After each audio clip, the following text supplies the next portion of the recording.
Justin Trudeau said that Canada should be post-nationalistic. His Minister of Immigration says Canada has made its decision to be an open society. And now we're having stories of people who were not born in Canada defecating in holes on beaches and covering it up, because that's what they do in their country.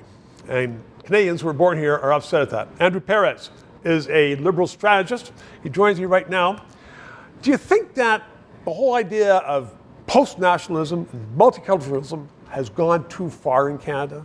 That we've lost our identity?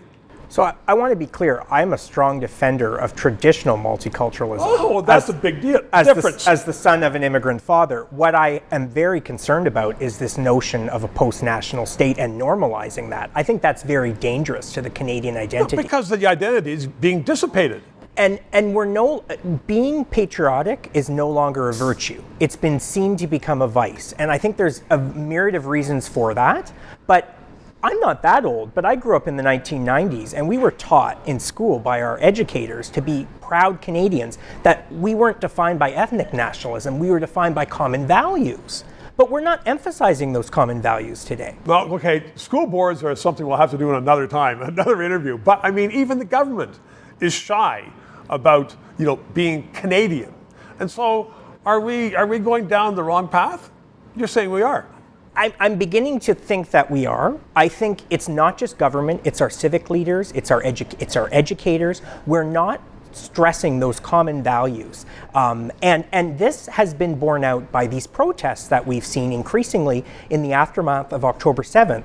We're seeing these illiberal behavior, pro-Hamas chants, and I think it's gone beyond the realm of peaceful protest. And I think we need to have honest conversations about some of what we've increasingly been seeing on our streets. How do you have that without being accused of being a racist? Because you've been in politics, you're in politics, and you know very well that if you say people can't come here and do this or that, or call out for Jews to be shot and killed, racist. I don't think it's about wagging your finger. I think it's about engendering a society where we talk about our shared liberal democratic values. Now, Kelly Leach, a few years ago, ran for leadership on the Canadian values test and got a very bad reputation out of that. Yes. Now, I didn't agree.